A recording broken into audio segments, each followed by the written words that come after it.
कि अपने लिए नहीं समाज के लिए जीना है, उनके लिए जीना है जिसके लिए कोई नहीं जीता। आपने ये बात पूछी और अब तक आपके पॉडकास्ट के माध्यम से बताना चाहता हूँ लोगों को, मैंने आज तक कभी बताया नहीं। जी। हाँ भैया, मैंने अभी मेरी इसी साल फाइनल हुई है। अब तक मैं आपको बताऊं जिस संस्था के लिए मैं कार्य करता हूं, उस संस्था के सभी के माध्यम से हम सब लोग हैं वहां पर, हमारी टीम है। अब तक बहनों को, माँओं को मैं उनके परिवार से मिला चुका हूँ। शुरुआत होते ही जो हम अपना दैनिक जीवन जीते हैं, जैसे सुबह 5 बजे से उनको उठाना चालू हो जाता है, उसके बाद उनका ब्रश और अपना फ्रेश, और उसके बाद उनकी योगा, योगा के बाद प्रार्थना, प्रार्थना के बाद उनका ब्रेकफास्ट। सोनू जी, अगर हम कोई घटनाक्रम जानना चाहें आपके जीवन जी। का, कोई ऐसी घटना रही हो जिसे आज भी याद करते हैं आप, तो हाँ, कई वो बार। हम और हमारे दर्शक जानना चाहेंगे। जी, जैसे उस बच्चे की जॉब लगी, उसने पता है सबसे पहले माँ को क्या रिटर्न गिफ्ट दिया? उसने माँ को रिटर्न गिफ्ट दिया बाहर का रास्ता।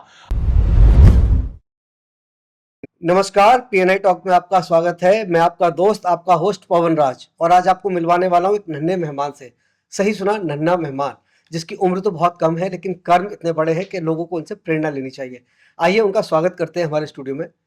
सोनू जी नमस्कार। राधे राधे, नमस्कार भैया। आपका बहुत बहुत हार्दिक धन्यवाद है कि आपने मुझे अपने इस पीएनआई टॉक्स में बुलाया और मुझे इस लायक समझा कि मैं आपको अपने विचार, अपने सेवा भाव साझा कर सकूं। आपकी इतनी कम उम्र और कारनामे इतने बड़े कि जी। लोग शहर के और क्या पूरे भारत के लोग आपसे दंग रहते हैं आपकी चीज़ों को सुनकर, देखकर। जी। तो कैसे सिलसिला शुरू हुआ ये? आप सभी को मेरी तरफ से पहले प्रेम भरी राधे राधे नमस्कार, और मैं आपका बहुत बहुत धन्यवाद करता हूं कि भैया आपने मेरी बात को रखने का और मेरी चीज़ों में आपने मेरे अंदर ऐसी चीज़ें देखी जिसलिए आपने मुझे बुलाया। जी। और मैं आपको बताता हूं, जीवन में मेरा शुरू से भैया एक ही उद्देश्य था कि अपने लिए नहीं समाज के लिए जीना है, उनके लिए जीना है जिसके लिए कोई नहीं जीता।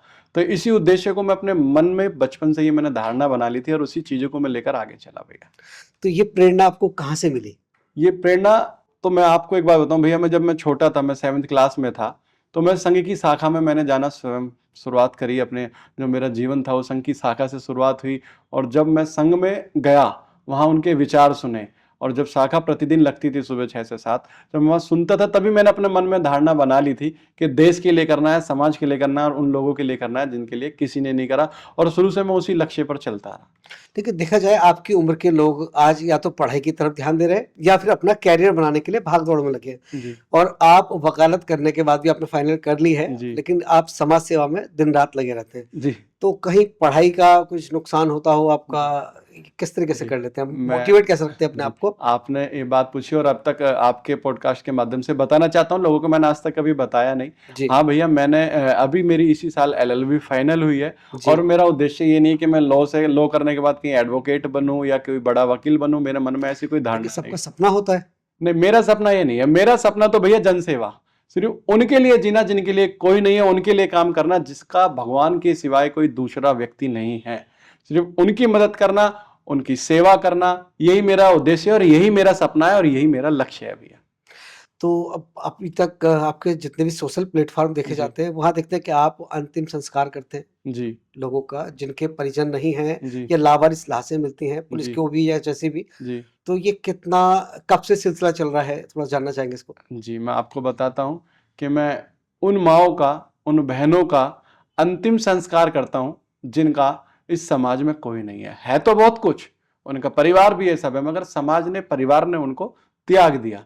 तो ऐसी माँओं का मैं बेटा बनकर, उन बहनों का भाई बनकर, उनका सहारा बनकर पिछले 4 से 5 वर्षों से लगातार उन बहनों का, उन माँओं का अंतिम संस्कार कर रहा हूँ। मैंने सोशल मीडिया पे अभी डालना चालू करा है, मगर पिछले 5 सालों से लगातार मैं ये कार्य कर रहा अगर हम जानना चाहें कि लगभग कितनी संख्या होगी जिनका आपने अंतिम संस्कार किया अपने हाथों से? हूँ।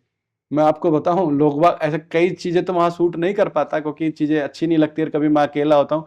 अगर अनुमान लगाएं तो अब तक मैं 200 से 250 से ज्यादा माँओं का, बहनों का अंतिम संस्कार कर बड़ा चुका सराहनीय कार्य है कि हूँ। इस जी। छोटी सी उम्र में आपने लगभग 250 महिलाओं का या जी। 250 लावारिस लाशों का जी। आपने अंतिम संस्कार किया है। जी। बड़ा बधाई का काम है ये। जी। और आप बिछड़े हुए लोगों को भी मिलाते हैं, ऐसा सुनने में आया है, और जानकारी है पक्की। जी। तो जानना चाहेंगे कैसे ये? जी, ये बिल्कुल सत्य है। और अब तक मैं आपको बताऊं जिस संस्था के लिए मैं कार्य करता हूं, उस संस्था के सभी के माध्यम से हम सब लोग हैं वहां पर, हमारी टीम है। अब तक 267 बहनों को, माँओं को मैं उनके परिवार से मिला चुका हूँ। रिकॉर्ड में जो 267 है, अगर वैसे देखें तो अब तक 350 से 400 माँओं को। कैसा अनुभव रहता है जब आप उनको उनके परिजनों से मिलाते हैं?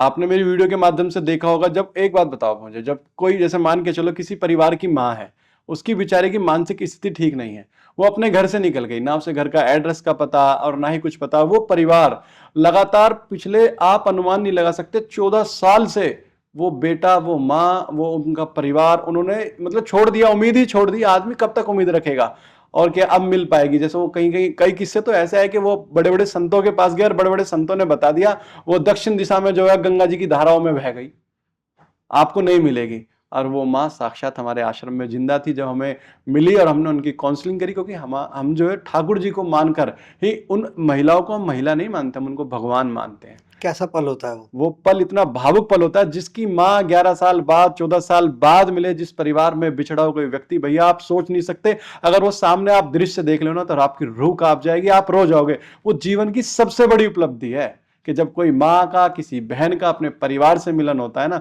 जब वो परिवार रो रो कर, भावुक होकर मेरे भी गले लगा के रोता है और आपस में भी गले मिलाकर जब रोता है ना, तो वो ऐसा लगता है देख के जैसा आपने ईश्वर को प्राप्त कर लिया। जी। आप अपना घर आश्रम से जुड़े हुए हैं, जी काफी लंबे समय हो गया, जी, उसके बारे में जानना चाहेंगे। मैं आपको बताता हूँ, मैं अपना घर आश्रम में सेवा करता हूँ, और अपना घर आश्रम माँ माधुरी ब्रज सेवा तीरथ के नाम से प्रसिद्ध है। और वहाँ डॉक्टर BM भारद्वाज जी और माँ माधुरी जी इसके संस्थापक हैं। भरतपुर में हमारी ये शाखा आज से लगभग 25 साल पहले इसकी शुरुआत हुई। आज पूरे देश के अंदर लगभग 70 आश्रम हमारे संचालित हैं, और उसी की एक शाखा नोएडा सेक्टर 34 में है, जिसको हम सब लोग देखते हैं। और मैं सबसे छोटी उम्र का वहाँ पर सेवादार हूँ, और वहाँ पर हम 4 से 10 लोग हैं जो हम सेवा करते हैं। तो किस तरीके और की महिलाएं आती हैं इस जी अपना घर आश्रम में और कैसे पहुंचाई जाती हैं? जी, ये एक बहुत बड़ा खुशी का प्रश्न है कि किस प्रकार की, क्योंकि लोगों को अभी पता नहीं है वो महिला कहाँ से लाते हैं, और सभी इस चीज को लेकर पूछते भी हैं। तो मैं आपको बताना चाहता हूँ भैया, हम उन माओं को, उन बहनों को लाते हैं जो रोड पर लावारिस हैं, जिनको आप और हम लोग रोड के किनारे जब निकलते हैं पागल कहकर छोड़कर आगे निकल जाते हैं। किसी के हाथ में कीड़े पड़े हुए, किसी के पैर में कीड़े हुए पड़े हुए, किसी के ब्रेस्ट कैंसर है, कोई किसी गंभीर बीमारी से ग्रस्त है, रोड पर तड़प रही है। उन माओं को, उनको हम प्रभु जी बोलकर, भगवान का दर्जा देकर उनको अपने आश्रम में लेकर आते हैं। पुलिस के माध्यम से हमें सूचना मिलती है, या आप सब लोगों के माध्यम से हमें वीडियो के माध्यम से सूचना मिलती है, हम तुरंत उनका रेस्क्यू करके तब लेकर आते हैं। अपना घर आश्रम के बारे में एक बात बड़ी प्रचलित में जी रहती है कि अपना घर आश्रम में कभी भी दान नहीं मांगा जाता।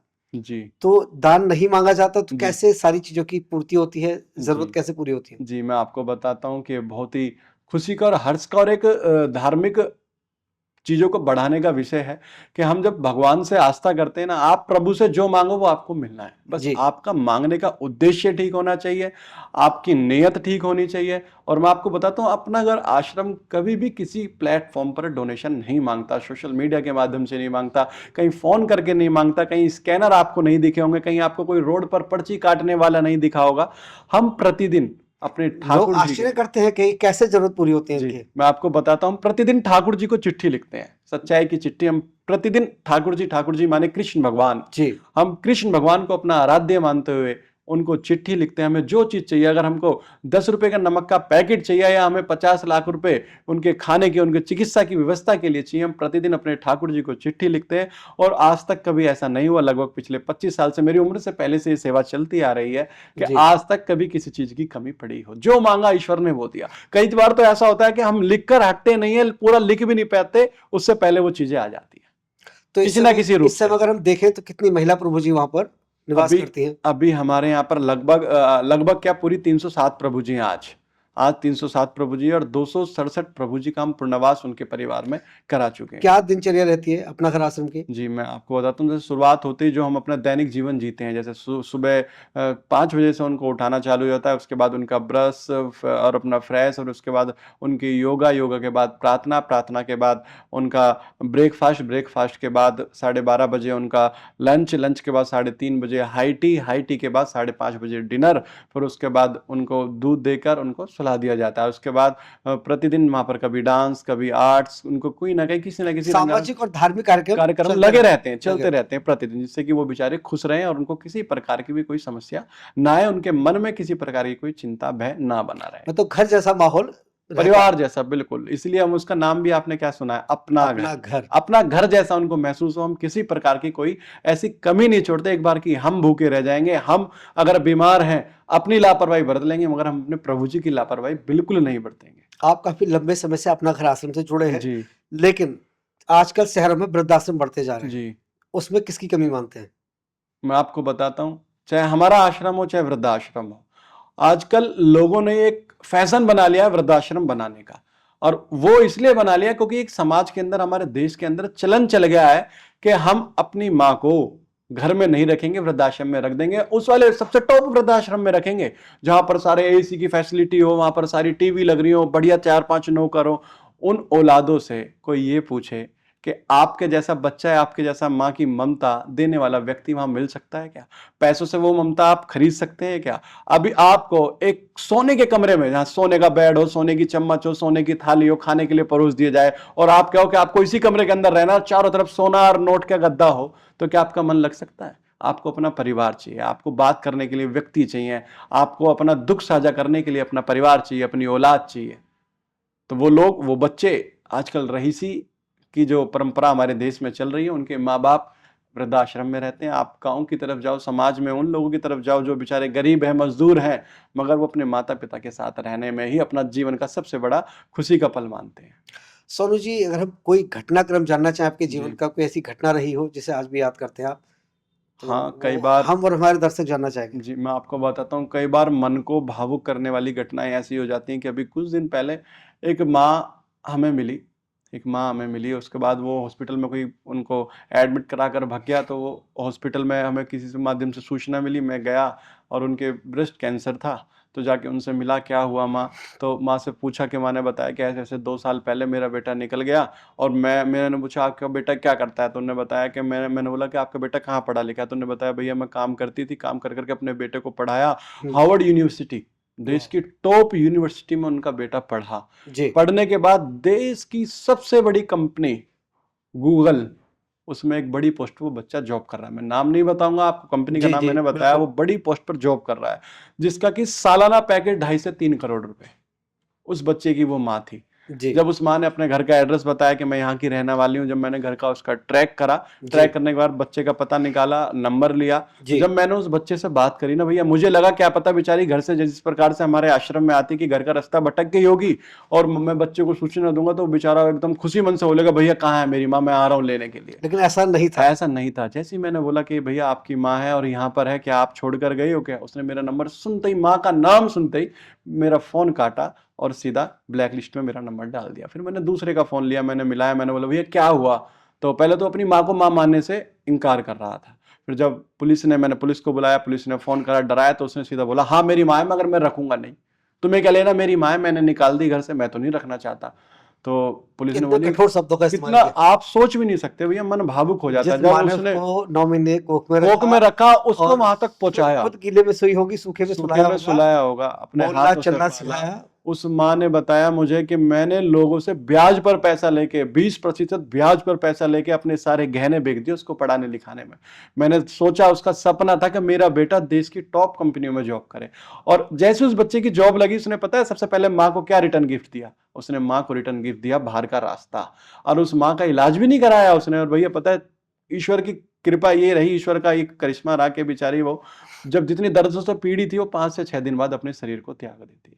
मरते समय वो माँ मेरे से बोल के गई थी, मुझे पता है मेरा बेटा नहीं आएगा, कोई नहीं बुला सकता उसको क्योंकि वो जिद्दी है, वो नहीं आएगा मेरे से, मगर भाई जब मैं मर जाऊं बाबू, तो मेरे बेटे को बोल देना मेरे को मुख्य अग्नि देने के लिए माँ आ की जाए। फिर भी ममता थी। ममता थी, वो स्वीकार करने को तैयार थी। माँ तो माँ होती है ना, माँ जैसा वात्सल्य जी, इस जीवन में ना कोई दे पाएगा ना कोई देगा। अगर भगवान भी धरती पे साक्षात तो आ क्या वो जाए, बेटा आया? तो भैया मैं आपको बताता हूँ ना, माँ का जब मैंने बोला ठीक है माँ बात करूंगा, जब उसकी माँ ने शरीर त्याग दिया, तो मैंने सोचा एक बार उसको बात करता हूँ, क्या पता अब आ जाए।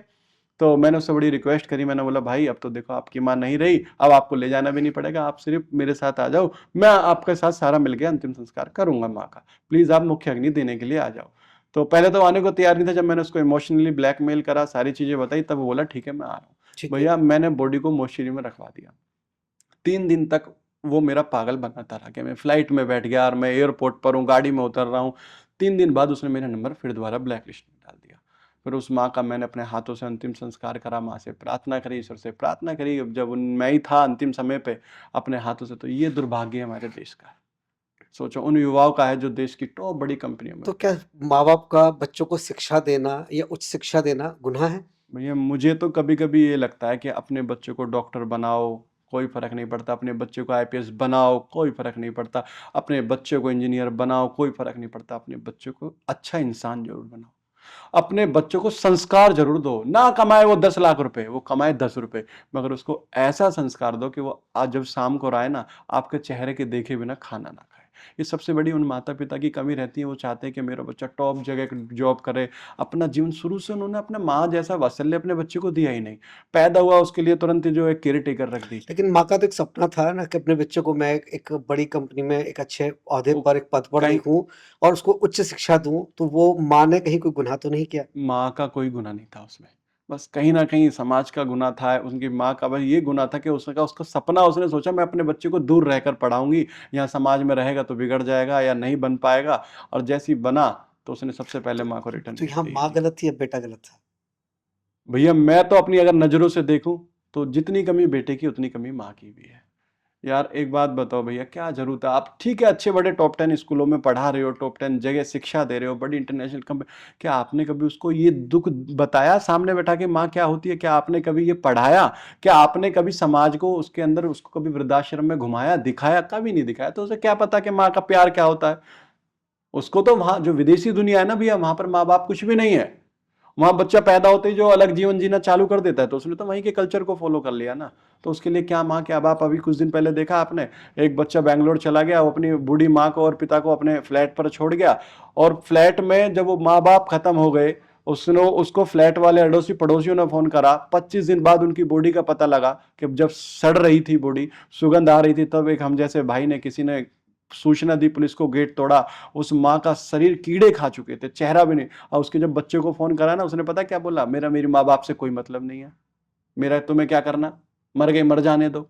तो ये घृणा है तो ये मान लिया जाए कि वृद्धाश्रम होने ही चाहिए, क्योंकि ऐसे अगर नालायक बेटे होंगे तो भैया, माँ बाप जरूरी कहाँ है। जाए? तो देखो वृद्धाश्रम वो होने चाहिए। माँ वो बाप क्या करेगा जिसको परिवार ने त्याग दिया, जिसके बेटे ने, जिस माँ ने उसको 9 महीने कोख में रखा। आपको पता है, एक मैंने भागवत कथा जब सुनी तो विजय कौशल जी महाराज कहते हैं और सभी कहते हैं कि भाई, एक माँ जब अपने बच्चे को जन्म देती है ना, 100 मगरमच्छ, 100 वो जहरीले कीड़े जब काटते हैं ना, उस दर्द का एहसास होता है। जैसे 100 सांप, 100 जहरीले कीड़े काट रहे हो, जब उस माँ का वो बच्चा बाहर, जब बच्चा धरती पर जन्म लेता है, जब वो बच्चे का चेहरा देखती है ना, उन दर्द को भूल जाती है, उस समय की खुशी को देखते हुए। आज आप देखो, अगर आप अपनी जेब में, ये सबसे बड़ा प्रश्न मैं आपको बता रहा हूं, अपनी जेब में आप आधी किलो की ईंट रख के 1 घंटा नहीं बैठ सकते। वो माँ 9 महीने अपने गर्भ में रखकर आपको उस वजन को लेकर चलती है, और सारा बाद काम में करती है घर सारा का। काम करती है। और देखती है मेरे बेटे को कोई प्रॉब्लम ना हो। मैं अगर तिरछा हो जाऊंगी तो मेरे बेटे के दिल में प्रॉब्लम आ जाएगी। अगर मैं ऐसे लेट जाऊंगी, अगर मैं भारी सामान उठाऊंगी, तो मेरे बच्चे के दिमाग में प्रॉब्लम आ जाएगी। त्याग की वो मूर्ति है। माँ एक त्याग की मूर्ति, माँ अपने वत्सल्य से, पेट से ही अपने बच्चे को, बेचारी भागवत सुनती थी कि मेरा बच्चा हो तो कृष्ण जैसा पैदा हो। और जो बच्चा, ऐसे कुछ बच्चे होते हैं कि वो साले जब कामयाब हो जाते हैं तो उस माँ के पेट पर लात मारकर भूल जाते हैं सारे कर्म। सोनू जी, एक और मैंने किस्सा सुना था आपके बारे में कि आप जी किसी को दिखाई भी दिए थे, किसी की मदद करने पहुंचे, तो जी एक वाकया था, वो हम जी। सुनना चाहेंगे। ऐसे भैया कई हुए हैं, मगर अभी कुछ दिन पहले मैं आपको बताता हूँ कि मैं दिल्ली से आ रहा था, लगभग रात के 1:30 से 2 बज रहे थे, और नोएडा इस्कॉन टेम्पल के पास की ये घटना है। तो मैं उधर से निकल कर आ रहा था, मैं अकेला था। तो मैंने देखा कि एक बहन और एक बेचारी छोटी सी बच्ची एक गाड़ी में धक्का मार रही थी। वैगनार गाड़ी थी, राजस्थान नंबर की गाड़ी थी, और धक्का मार रही थी। तो मैंने देखा बहुत लंबे से धक्का मारती, गाड़ी स्टार्ट नहीं हुई। तो मैंने सोचा शायद तेल वेल खत्म हो गया होगा। मैं इग्नोर करता हुआ आगे निकल गया। मैं लगभग 5 किलोमीटर भैया आगे निकल गया। तो मेरे मन में ये आया प्रश्न, क्या पता रही बेचारे परेशान हो, बाहर के व्यक्ति, एक बार तू गाड़ी मोड़ और वापस जा। मुझे तो जाके सोना ही है, कुछ काम भी नहीं करना, तो कोई बात नहीं, 1 घंटा बाद सो जाऊंगा। जी। तो मैंने अपनी गाड़ी वापस यूटर्न मोड़ी और मैं उनके पास गया और मैंने पूछा कि दीदी क्या हुआ? तो मैंने सोचा कि फ्यूल वगैरह खत्म हो गया। मैंने अपनी गाड़ी साइड लगा के उतर के बात करी। फिर मैंने उनकी गाड़ी में, उन्होंने बताया कि भैया स्टार्ट नहीं हो रही, फ्यूल वगैरह सब चीज़ है। तो मैंने बोला आप परेशान मत हो, आप साइड में बैठ जाओ, आप बहुत देर से मैं देख रहा हूँ, बहुत दूर से आप धक्का लगाते हुए आ रहे हो और मैं अब धक्का लगाता हूँ। फिर उसके अंदर एक बेचारे बूढ़े अंकल थे जो कि हमारे आर्मी से रिटायर थे, वो जी। अंदर थे, और एक बूढ़ी सी माँ बेचारी बैठी हुई थी, और एक साथ में 8 या 9 महीने का बच्चा होगा। तो मैंने बोला कोई बात नहीं, मैं धक्का मारता हूँ, आपकी गाड़ी स्टार्ट हो जाएगी, मैं हूँ, आप परेशान ना हो। जैसे ही मैं रुका, मुझे देखकर एक बेचारा स्कूटी वाला भाई भी रुक गया। वो कहीं मेरी वीडियो देखता होगा, उसने मेरे देखा कि सोनू भैया, तो उसने बोला भैया आप सोनू भैया हो? मैंने बोला हाँ। तो बोले भैया क्या हो गया गाड़ी में? मैंने कहा भैया मैं जानता नहीं हूँ इनको, आओ दोनों भाई मिलकर धक्का मारते हैं। जब हमने धक्का मारा, लगभग हमने 1-1.5 किलोमीटर ऐसे धक्का मारते रहे, गाड़ी स्टार्ट नहीं हुई। फिर मैंने किसी भाई को फोन करा, मैंने बोला उनको आप परेशान ना हो, अगर उनको बेचारे को ये हॉस्पिटल जाना था अर्जेंट, मुजफ्फरनगर की तरफ उनको जाना था, जी तो मैंने बोला कि आप परेशान ना हो, अगर आपकी गाड़ी स्टार्ट नहीं होगी आप मेरी गाड़ी लेके जाना, क्योंकि मुझे लगा था वो परेशान है। मैंने कहा मैं आपकी गाड़ी सेफ जगह खड़ी करा दूंगा, सुबह सही करा दूंगा। फिर मैंने किसी भाई को फ़ोन करा, आसपास के मिस्त्रियों को फ़ोन करा, तो वहाँ से एक भाई ने बेचारे ने एक मिस्त्री को भेज दिया। मिस्त्री को भेज दिया, उसने जो बेचारे ने आके चेक करा, फ्यूज़ उसका गाड़ी का फूका हुआ था, फ्यूज़ लगाया, गाड़ी हमारी स्टार्ट हो गई। और जब गाड़ी स्टार्ट हो गई, उसके अंदर माँ वो बैठी हुई रो रही थी। तो मैंने बोला माँ अब तो गाड़ी स्टार्ट हो गई, अब क्यों रो रही हो आप? तो उसने, मैंने बोला तो मेरे से बोली बेटा तू कृष्णा है ना? मैंने बोला नहीं मेरा नाम तो सोनू है। बोली वो सोनू नहीं, कृष्णा वो कृष्णा नहीं, भगवान। मैंने बोला नहीं मैं तो भगवान नहीं हूँ, मैं तो इंसान हूँ। मैंने सोचा वैसे ही मजाक कर रही होंगे मेरे से। बोली नहीं बाबू तू भगवान है। उतरा, मेरे से गले लगाई और रोने लगी, मेरे पैरों को चूमने लगी। मैंने बोला क्या हुआ?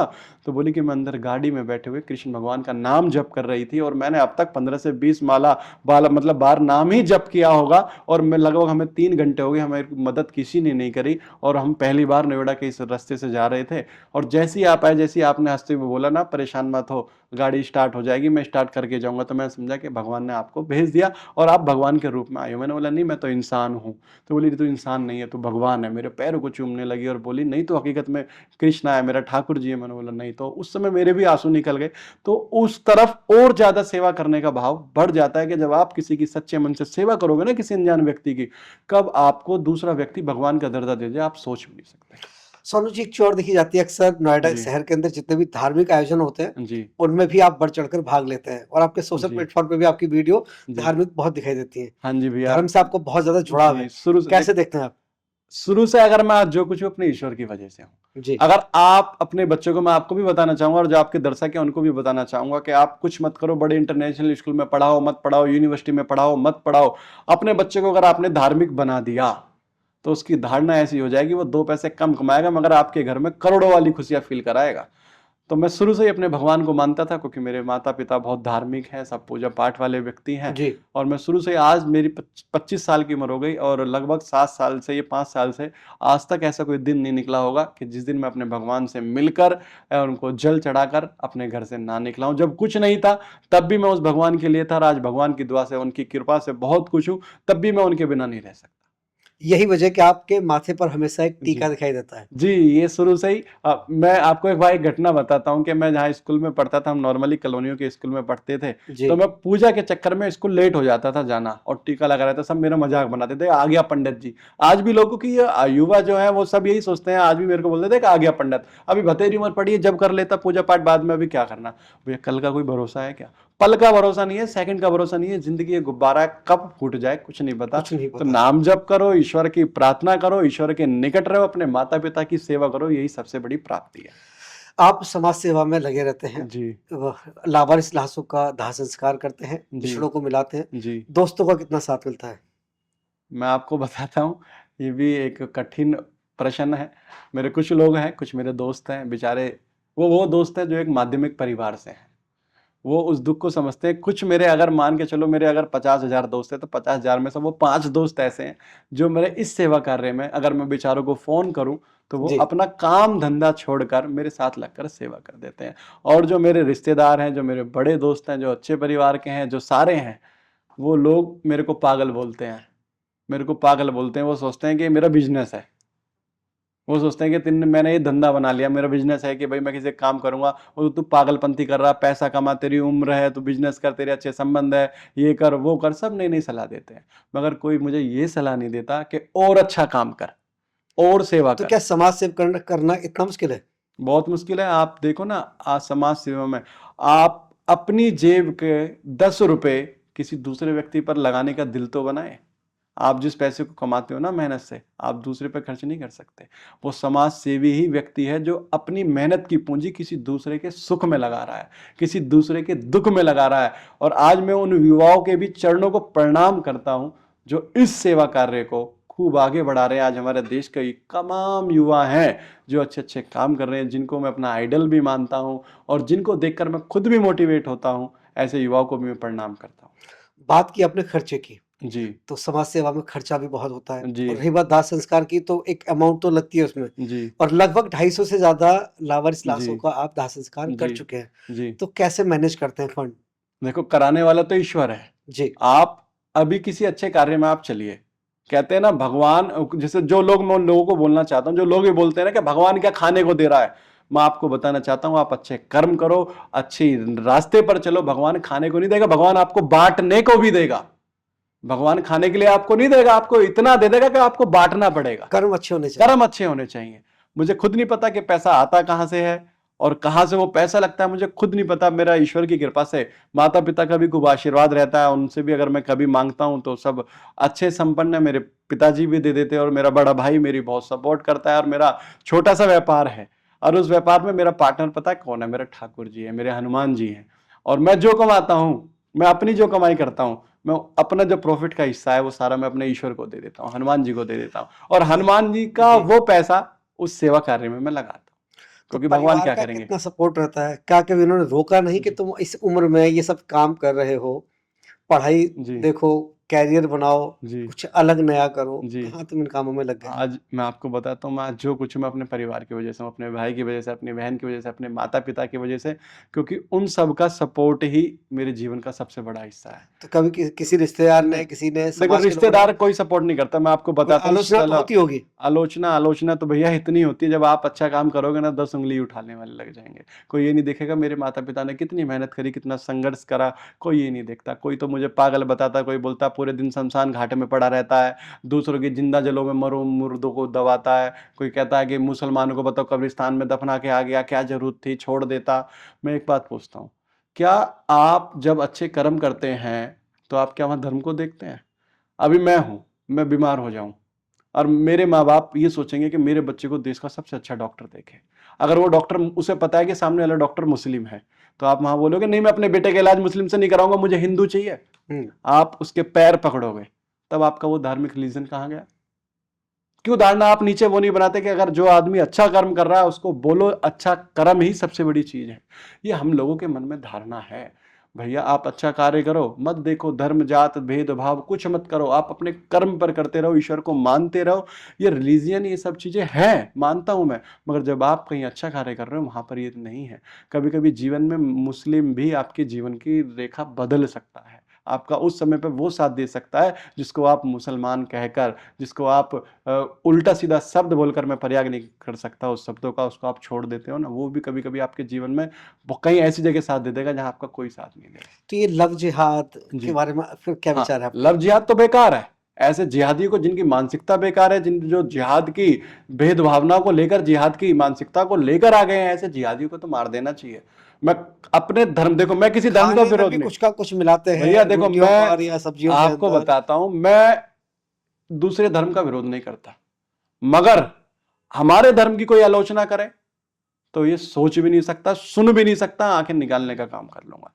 मुझे जो व्यक्ति सामने वाला गलत दिखता है, वो किसी भी धर्म का हो, गलत है तो गलत है। कई बार मेरी ऐसी भिड़ंत हो जाती है, जो जिहादी है ना उनकी मानसिकता, उनका टारगेट, समाज में हर व्यक्ति गलत नहीं है, वो गलत है उनकी वजह से समाज टारगेट हो जाता है, मगर हाँ 100 में से 95% गलत है, क्योंकि उनकी मानसिकता, उनकी धारणा उसी प्रकार की बनी हुई है कि आप हिंदुओं को टारगेट बनाओ, उनकी बहन बेटियों को टारगेट बनाओ, उनको अपने जिहाद का शिकार बनाओ, कभी लव जिहाद, कभी मूत्र जिहाद, कभी थूक जिहाद, अब लैंड जिहाद, वो सब जिहादी, उनकी मानसिकता अलग प्रकार की है, उनको तो मार देना चाहिए। ऐसे लोगों का समाज में रहने का ही कोई बहन नहीं। बेटियों के लिए कोई संदेश देना चाहेंगे इसमें? जी, मैं बोलना चाहूंगा कि बहन भाई मेरी वीडियो देख रहा है, मैं आपसे एक बात कहना चाहूंगा कि आप सोशल मीडिया में नंग नाच ना कर कर सेवा के कार्य को अगर आप देखें या आगे बढ़ाएं, आप अपने जीवन में ऐसा कार्य करें जिससे दूसरा कोई व्यक्ति प्रोत्साहित हो। कोई दूसरा व्यक्ति, आज मैं देख रहा हूं जो कॉलेज में बच्चे पढ़ते हैं ना भैया, जिस कॉलेज में मैं पढ़ता था या मैं पढ़ता हूं अब भी उस कॉलेज में, मैं देखता हूं उनमें सब में होड़ मची रहती है कि तू बड़ी बड़ी गाड़ी ला। अरे आपने क्या कभी ये देखा कि आपके माँ बाप वो पैसा कहां से ला रहे हैं? क्या आपके माँ बाप आपको अपना सपना देख रहे हैं कि मेरा बच्चा पढ़ रहा है और वहां जाएगा, वो 10 जगह बताते हैं मेरा बेटा वहां पढ़ रहा है, और आप अपने माँ बाप की मेहनत के पैसे को दिखावे की दुनिया में व्यर्थ कर रहे हो, आप क्लब में व्यर्थ कर रहे हो, आप उल्टी सीधी हरकतों में व्यर्थ कर रहे हो, कुछ नहीं रखा इन चीजों में। अपने माता पिता का नाम ऐसा रोशन करो, ऐसे कार्य करो कि आपके माता पिता की पहचान आपके नाम से हो। इतने धनवान बनो कि पैसा आप कमाओ, खर्च आपके माँ बाप करें और सामने वाला व्यक्ति बोले कि देखो आज इस बेटी की वजह से इसके माँ बाप इतना शोक कर रहे हैं। अपने मन में ये धारणा लाओ। अगर आप जीवन में लक्ष्य पे, अपने लक्ष्य पे चलते रहोगे, अब जीवन में जब कामयाब हो जाओगे ना, आपसे 10 गुना ज्यादा कामयाब आपके वो माँ बाप होंगे जो सर झुकाकर उठाकर समाज में चलेंगे और सामने वाला सिरे व्यक्ति चढ़कर कह सकते हैं कि ये मेरा बेटा है। ये मेरा बेटा है, और सामने वाला व्यक्ति बोलेगा कि ये फलाने का पिता जा रहा है, फलाने की माँ जा रही है। ऐसा कार्य मत करो। ऐसे कार्य करो कि आपके नाम से आपके पिता को माता पहचान पिता की मिले। पहचान हो। ऐसा काम मत करो कि आपके वजह से, आपके कर्म की वजह से आपके माँ बाप को ऐसे सिर झुकाकर चलना पड़े। अच्छा, एक विषय और है, उस पर आपके विचार जानना चाहेंगे, जी। Live in relationship. जी कैसे देखते हो आप इसको? भैया, मैं तो इसका खुला विरोध करता हूँ। आज हमारे समाज के अंदर देख रहे हो आप, एक बार अभी आप कभी महिला आयोग में जाओ, तमाम दुनिया भर के केसेस ऐसे बने हुए हैं जो लिविंग रिलेशनशिप की वजह से आज खराब हो गए। आपको जो वो जो व्यक्ति आपको 6 दिन की जिंदगी, 4 चांद की जिंदगी दिखाता है ना, जब आप उसके साथ रहकर आपका वो यूज कर कर आपको इस कदर छोड़ देता है कि आप दूसरी जगह जाने लायक नहीं होते, वो बिल्कुल बंद है, वो होना बंद चाहिए। और मेरे हिसाब से तो भैया देखो, मैं अपनी धारणा बता रहा हूँ, लोगों का मन का क्या हो, मेरे हिसाब से मैं तो लिविंग रिलेशनशिप के बहुत विरोध में रहता हूँ। ऐसा नहीं करना चाहिए। अपने माता पिता पर विश्वास रखो और खुद ऐसे कर्म करो कि सामने वाला व्यक्ति आपको अपने आप जाने और आपके आगे पीछे घूमे और बोले कि भाई मुझे फलाना जैसी लड़की से शादी करनी है। उसके कर्म अच्छे हैं, इसकी धारणा अच्छी, उसका मन अच्छा, भाव अच्छा, तो ऐसा मन में होना चाहिए। अगर हम बात करें राजनीति की, जी तो राजनीति में, क्योंकि हम देखते हैं आपके बड़े बड़े नेताओं, केंद्रीय जी मंत्रियों के साथ आपके जी फोटोग्राफ्स वायरल होते रहते हैं, लोग देखते हैं। जी तो राजनीति में आपकी क्या इच्छा है, क्या महत्वाकांक्षा रखते मैं हैं? आपको बताता हूँ कि मैं समाज सेवा करने से पहले एक भारतीय जनता पार्टी का कार्य करता हूँ, जी। और मैं अपने आप में गर्व भी महसूस करता हूँ कि मैं एक ऐसी पार्टी से जुड़ा हुआ हूँ जो पार्टी जन सेवा पर ही समर्पित है, जिसका जी। उद्देश्य यही है कि आप जनता की सेवा करो, गरीबों की सेवा करो और बिछड़े लोगों की मदद करो, और समाज में जो व्यक्ति अंतिम पायदान पे खड़ा है उसका भला करो। किस प्रकार से आप सेवा करो, मतलब वहां सेवा भाव के अलावा कुछ है ही नहीं, कुछ और सिखाते ही नहीं है। आप देखो ना, तमाम सेवा सप्ताह दिवस, समाज समरसता दिवस, ये दिवस वो दिवस, सबका उद्देश्य यही है कि दूसरे लोगों का हम कैसे भला कर सकते हैं, और हमारे कार्यकर्ता कैसे उन लोगों तक उनकी मदद कर सकता है जो समाज का पिछड़ा व्यक्ति है, जो अंतिम पायदान पर खड़ा है। तो वहीं से मेरे मन में ये धारणा आई, भाई भाजपा का मैं एक कार्यकर्ता हूं और कट्टर कार्यकर्ता हूं। मेरे तन में भी भाजपा, मेरे मन में भी भाजपा, सब जगह मेरे मन में हर चीज में भाजपा समाई हुई है। तो मैं वहीं से राजनीति के अपने जीवन की भी शुरुआत कर रहा हूं, और सबका स्नेह मेरे कर्मों की वजह से, मेरे काम की वजह से मुझे मिलता रहता है, और सभी का मैं प्रिय हूं क्योंकि मैं काम ऐसे करता हूं। मेरे ईश्वर की ये शक्ति है, मेरे माता पिता का आशीर्वाद है, मैं तो यही मानता हूं, उनकी वजह से मुझे सबका प्यार मिलता तो रहता है। ये मान लिया जाए कि भविष्य में सोनू राणा को सांसद या विधायक के रूप में भी देखा जा सकता है। ये लोग, सभी लोग ये बोलते हैं, मगर मैं आपको बताता हूँ, मेरे जीवन का जो लक्ष्य है वो जनसेवा है। राजनीति मेरा मकसद नहीं, जनसेवा ही मेरा प्रथम कर्तव्य है। मैं नेता बनूं ना बनूं मुझे कोई फर्क नहीं पड़ता, मगर मैं जनसेवा मरते दम तक करता रहूं, ये मेरे लिए सबसे बड़ी जीवन की उपलब्धि है। मेरा लक्ष्य यही है कि बस मुझे सेवा करनी है। अब ईश्वर किस रूप से कराए, किस माध्यम से कराए, ये तो मुझे नहीं पता। ये तो लोगों का प्यार है, सबका समर्थन मिलता है, ये तो उनका मन है, और लक्ष्य जीवन में पता नहीं क्या लिखा हो, तो भगवान ही जानता है। मगर मेरा मन तो यही है कि बस मुझे जनसेवा करनी, मुझे उन लोगों की मदद करनी है जो समाज के अंतिम पायदान पे हैं और जिनकी कोई नहीं सुनता भगवान के अलावा। उन लोगों के लिए कार्य करना है, चाहे वो राजनीति में आके करना पड़े, कैसा करना पड़े। आज का अंतिम प्रश्न, जी आज की युवा पीढ़ी या तो नशे में घिरी जी हुई है, जी या मोबाइल में लगी होती है, जी या कैरियर की भागदौड़ में लगी हुई है। जी समय नहीं है उनके पास समाज सेवा के लिए, धर्म जी के लिए। जी उनको क्या कहना चाहेंगे? मैं आपको बताना चाहता हूं भाई, आप जब अपने जीवन से अंतिम विदाई की तरफ चलोगे ना, तो आपको उस समय याद आएगी कि आपने इस संसार के लिए क्या किया, आपने अपने माता पिता के लिए क्या किया। संग में एक गीत है, मैं आपको बताना चाहता हूँ कि देश हमें देता है सब कुछ, हम भी तो कुछ देना सीखे। आपने इस प्रकृति से सब कुछ तो ले लिया, मगर आपने देश को, समाज को, उन लोगों को क्या दिया? आपने मनुष्य का जीवन तो ले लिया। भगवान मनुष्य का जीवन इसलिए देता है कि आप मनुष्य होकर किसी मनुष्य की सेवा कर सको। मगर जो हमारी आज की युवा पीढ़ी है, वो सिर्फ अपने तक निर्भर है। उनको अपनी क्लब जाना अच्छा लगता है, उनको लाइमलाइट में रहना अच्छा लगता है, उनको ड्रिंक करना अच्छा लगता है। ना तो उनको धर्म से कोई मतलब है, ना अपने माता पिता से मतलब है, ना ही सामाजिक जीवन से मतलब है। मगर जब आप मरोगे ना, आपके साथ सिर्फ आपके कर्म जाएंगे, आपका धर्म जाएगा, और कुछ आपके साथ जाने वाला नहीं है। अब भी वक्त है, कम समय है, सुधर जाओ, धर्म की तरफ चलो। जब आप धर्म की तरफ चलोगे तो ईश्वर आपकी रक्षा करेगा, आपको अपने आप बिना कुछ करे उस लक्ष्य पे पहुंचा देगा जो आपने सोच रखा है। तो आपने बहुत अच्छी जानकारी जी। साझा की जीवन की, अपनी इतनी कम उम्र में आपने इतने अच्छे काम किए हैं, इतने बड़े काम किए हैं कि हमारे जी। दर्शकों को भी उनसे प्रेरणा मिली होगी। जी। और आपने अपना कीमती समय दिया, उसके लिए आपका बहुत-बहुत धन्यवाद। बहुत-बहुत धन्यवाद भैया, और आप सभी का प्रेम यूँ ही बना रहे और सभी का आशीर्वाद यूँ ही बना रहे, और आपके माध्यम से भी मैं ये कहूँगा कि सभी लोग समाज के हर लोगों के लिए, उन लोगों के लिए कार्य करें जिनका इस देश में, समाज में कोई नहीं है। राधे-राधे। मैं दर्शकों से कहना चाहूँगा, देखते रहिए पीएनआई टॉक।